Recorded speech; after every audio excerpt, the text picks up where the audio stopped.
A nossa escola vai agora começar. Ao nosso Pai rogamos que nos venha abençoar. Olá, meus irmãos, graça e paz. Tudo bem com vocês? Estamos aqui transmitindo a nossa escola bíblica online, um resumo da nossa lição aos domingos pela manhã. Hoje nós temos a lição número 11 da nossa RED, Revista de Estudos Dominicais, com o seguinte tema: a providência divina, amorosos cuidados do Deus provedor, cuidador. O autor da lição de hoje é o nosso presidente da CIB, nosso querido pastor Marcos Elias. Texto áureo encontra-se em Gênesis capítulo 22, verso 14. Abraão deu àquele lugar o nome "O Senhor proverá". Por isso até hoje se diz no monte "O Senhor proverá". Gênesis 22 e verso 14. Irmãos, agora eu quero mencionar os textos bíblicos inspirativos que nós encontramos. O primeiro deles em Deuteronômio, capítulo 29 e o verso 5. O segundo texto está em Salmo 37, no verso 5. Também, agora, 1 Reis, capítulo 17, versos 5 a 9. Também ainda o texto de Hebreus, capítulo 8, versos 1 e 2. Agora também o texto de Gênesis 22, verso 8. Gênesis 22 e verso 8, que nós mencionamos anteriormente, no texto áureo. Agora também Hebreus 1 e verso 14. Introdução da nossa lição. A expressão usada em Gênesis 22, 14, no monte do Senhor se proverá, tem sido considerada equivalente ao ditado: o limite do homem é a oportunidade de Deus. Nessa lição, temos alguns aspectos práticos do cuidado do Senhor conosco. E a primeira delas é Deus provedor. Gênesis 22, 14. Não foi fácil para Abraão tomar essa decisão, mas obedeceu à ordem divina, confiando firmemente no Senhor, que havia feito muitas promessas que iriam se realizar através de Isaac. Eu acho tremendo. É uma passagem que alguns até contestam, duvidam do teor dela, mas aquele pedido de Deus que Abraão entregasse seu filho Isaac foi forte, tremendo. E temos lições implicativas, tremendas nessa experiência. Isaac seria aquele que, como herdeiro, providenciaria que Abraão tivesse a continuidade da sua descendência, seu nome e tudo mais. E entregar o filho precioso da promessa em sacrifício era algo desafiava o coração do pai, mas uma obediência não cega, mas uma obediência verdadeira, uma obediência confiante, fez com que Abraão trouxesse para nós essa pérola do princípio de ensino de depender do Senhor. Deus está pedindo que eu envie Isaac, mas algo irá acontecer. Eu não sei o que, não sei como, nem quando, mas Abraão estava pensando assim: Deus proverá. O filho pergunta: pai, mas cadê o cordeiro? Tem lenha, tem brasas, tem a faca e tudo, quase tudo necessário para apresentarmos um sacrifício ao nosso Deus. E o filho pergunta constrangido: mas cadê o sacrifício, a ovelha, né, o holocausto para ser oferecido? Aí Abraão, não obediente cego, mas um obediente confiante, traz esse princípio de ensino para nós. Deus proverá. Irmãos, esse é um ensino tremendo a respeito de como Deus cuida das coisas. Há situações na minha e na tua vida que parecem sem compreensão, sem clareza, e nós precisamos aprender essa confiança, que é o princípio da fé, de colocar o pé sem ter o chão, sabendo que Deus colocará o chão embaixo. Uma confiança completa, profunda e plena de que Deus proverá essas coisas. A nossa revista apresenta a seguinte aplicação: de que forma temos confiado no Senhor quando somos provados? Temos obedecido ou questionado o Senhor quando não é a nossa vontade que prevalece? Será que confiamos em Deus? Veja só, pequenos desafios do dia a dia. Um deles é continuar firme na igreja, frequentar os cultos. Será que Deus proverá? Eu vou para a igreja. E será que Deus proverá o livramento, que eu não pegue a enfermidade? Ou que se eu pegar eu vou passar bem? E eu vou resistir? Vou ficar mais imunizado do que antes? Até que ponto eu confio que quando eu passo por uma prova, seja qual ela, uma grande prova, uma pequena prova do dia a dia, eu continuo confiando em Deus. Eu continuo dependendo exclusivamente e primeiramente de Deus. Eu tenho capacidades, às vezes eu tenho um recurso, uma reserva financeira, e eu me recorro primeiro a elas ou confio em Deus? Me lembro de uma experiência que tive numa igreja há anos atrás, e me fez pensar sobre isso. Os diáconos e obreiros que estavam à porta da igreja, vendo uma pessoa passar mal, tiveram uma atitude de pronto atendimento, levar a pessoa no posto de saúde, na emergência, e é uma atitude rápida, boa e louvável. E eu considero isso e ensino que os obreiros devem fazer isso. Depois de orarem, que façam isso, depois de buscarem Deus em primeiro lugar. Talvez não há tempo de levar até o altar, talvez não há tempo de fazer uma reunião de intercessão ali no ato, mas dá tempo de ungir, dá tempo de orar. Se não é possível chamar o pastor, se não é possível chamar um obreiro com um pouco mais de experiência, é possível orar. Esses cuidados a gente deve ter sim, mas depois de confiar em Deus. Depois de saber que Deus é o provedor.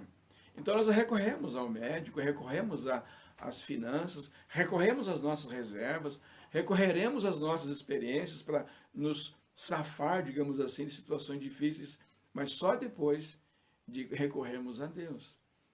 Qual é a natureza de um cristão? Qual seria o de esperar de um cristão? De que ele recorra em primeiro lugar ao seu Deus, ao seu Pai, aquele que dirige a sua vida. Isso é tremendo, isso é maravilhoso. Podemos confiar em Deus. Veja só agora o que essa lição nos apresenta como uma segundo assunto. Deus cuida de nós. Deus cuida de nós, esta é uma verdade incontestável. Louvemos ao Senhor por seu amoroso cuidado por todos nós. Já parou para pensar o porquê deste cuidado? Será que merecemos? Não é por méritos. Relacionamos duas razões pelas quais Deus cuida de nós. Primeira, Deus é amor. E segunda, porque pertencemos ao Senhor. Deus cuida de você, independente de você merecer ou não. Às vezes nós achamos, Deus não vai me atender, Deus não vai me cuidar. Deus não cuida de você por causa de você. Deus cuida de você por causa dele mesmo. Porque ele é o amor na sua essência. Ele é amor. Sim, é certo que Deus é justiça também ao mesmo tempo. Mas Deus é amor. E ele cuida da sua vida, cuida dos seus, em cada detalhe. Na lição do dia de hoje, da nossa devocional, no nosso grupo do WhatsApp, nós vemos a respeito que Deus se preocupa até com um fio de cabelo. Não cai um pássaro no chão sem que Deus saiba ou permita ou não tenha o cuidado. Será que Deus teria tempo de cuidar de você? Será que Deus iria lembrar de você? E Deus lembra de você ou de mim, não por causa de nós, mas por causa que Ele é amor e age de forma amorosa. Sendo Ele o amor e a expressão do amor, Ele faz isso naturalmente. E é por isso que Deus cuida de nós. E segunda razão é porque você e eu pertencemos ao Senhor. E aquilo que é nosso, a gente cuida mais do que aquilo que é dos outros. Se bem que tem pessoas que cuidam da vida dos outros. Muito bem, mas nós sabemos que quando você tem algo e ele pertence a você, você tem uma a responsabilidade sobre aquilo. E Deus cuida de você porque tem responsabilidade para com você. Pertencemos ao Senhor e isso é maravilhoso. Ele tem esse cuidado, essa maneira especial de cuidar daquilo que é seu. E nós fomos comprados e pertencemos a Deus pelo menos de duas formas. Primeiro porque foi Ele que mesmo que nos criou. E depois porque Ele nos resgatou em Cristo Jesus através do sacrifício da cruz. E isso é tremendo. Nós pertencemos a Deus pelo menos duas vezes. Aplicação. Como temos correspondido ao cuidado amoroso de Deus por nós? Temos demonstrado esse cuidado para com o nosso próximo? Um culto, meus irmãos, deveria, e é de fato, uma reação nossa para com o cuidado de Deus. Então eu vou à igreja, não apenas porque eu preciso tremendamente de algo, eu vou lá para mostrar a Deus a minha reação ao seu cuidado. Então eu vou cultuar o seu santo nome. Eu vou lá expressar a minha gratidão, expressar a minha devoção ao seu poderoso nome, a sua soberania sobre a minha vida. Então há diversas maneiras de eu reagir ao cuidado de Deus. Uma delas deveria ser gratidão, porque Ele cuida de você a cada instante. Até na hora da dor, na hora da perda, na hora da dificuldade, você está imaginando coisas, mas ali Deus ainda está cuidando. Deus é o melhor cuidador da tua vida. Então, outra coisa é sobre como nós temos demonstrado esse cuidado para com o nosso próximo. Se Deus cuida de nós, eu devia, em reação ao cuidar de Deus, cuidar também dos outros. Se eu fui cuidado, vou cuidar também. Lembra da passagem daquela pessoa que devia muito e Jesus perdoou? E ele não queria perdoar a quem devia a ele, e daí ele foi castigado por isso? Se recebemos perdão, nós também perdoamos. E nós dizemos assim: Pai, perdoa-nos como nós perdoamos aos nossos devedores. Isso é maravilhoso. É uma maneira prática, tranquila e particular de expressar, de demonstrar a gratidão pelo cuidado que Deus tem para conosco. Terceiro ponto para lembrarmos nessa manhã: o cuidado no servir. Numa sociedade materialista, egocêntrica, somos desafiados a cuidar daqueles que ninguém cuida. Isso é amor cristão na prática. É o cuidado amoroso em bem servir ao próximo, que o Senhor nos ajude a fazer o bem a todos, principalmente aos domésticos da fé. Gálatas 6, verso 10. Então, uma das ações da igreja é servir. A igreja existe por algumas razões, e nós podíamos eleger 3, 4 ou 5 razões porque a igreja existe e para que ela está ali. Uma é, acima de tudo, ter comunhão com Deus, através do louvor, da adoração. Uma outra é evangelizar, discipular, fazer missões. E uma delas é ter comunhão com o próximo, com a igreja e com o próximo. E qual é o nosso cuidado em servir? Eu estive visitando alguém essa semana e a gente falou sobre coisas que nós podemos fazer na igreja. E até que uma pessoa falou assim: pastor, eu não sei fazer nada, então o meu coração está disposto a servir, eu vou servir. E meus irmãos, parece uma resposta simples, uma resposta quase que humilde, né? Alguém sabe tocar, alguém sabe pregar, alguém sabe fazer a administração e várias capacitações, né? Mas qualquer uma delas, meus irmãos, deve partir do primeiro princípio de que estamos na igreja para servir uns aos outros. E quem está disposto a servir está mais qualificado do que qualquer uma outra pessoa com altas capacidades, porque é isso que Deus espera de cada um de nós, que estejamos prontos a servir o próximo.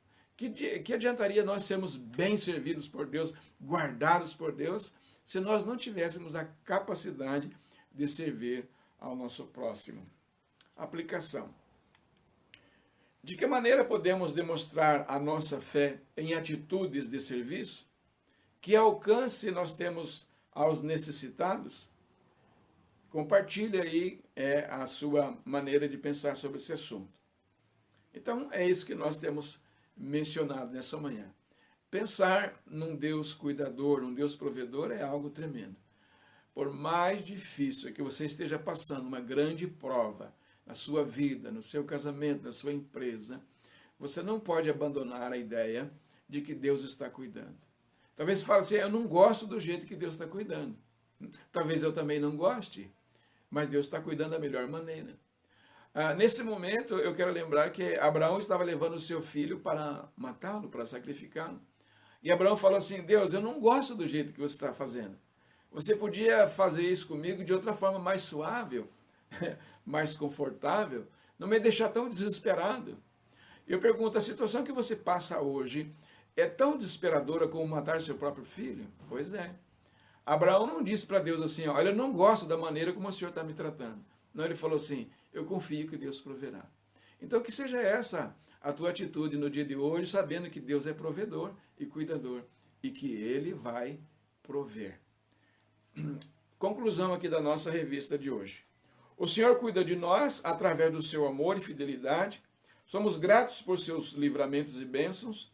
Seu propósito é que cada um de nós também seja uma bênção para as outras pessoas. Tudo que o Senhor nos concede serve para repartir, compartilhar e ajudar aos necessitados. Eu pergunto se você gostou dessa lição de hoje. Então curte aqui na página e compartilhe com alguém. E nós nos vemos na próxima. Fique com Deus e Deus te abençoe.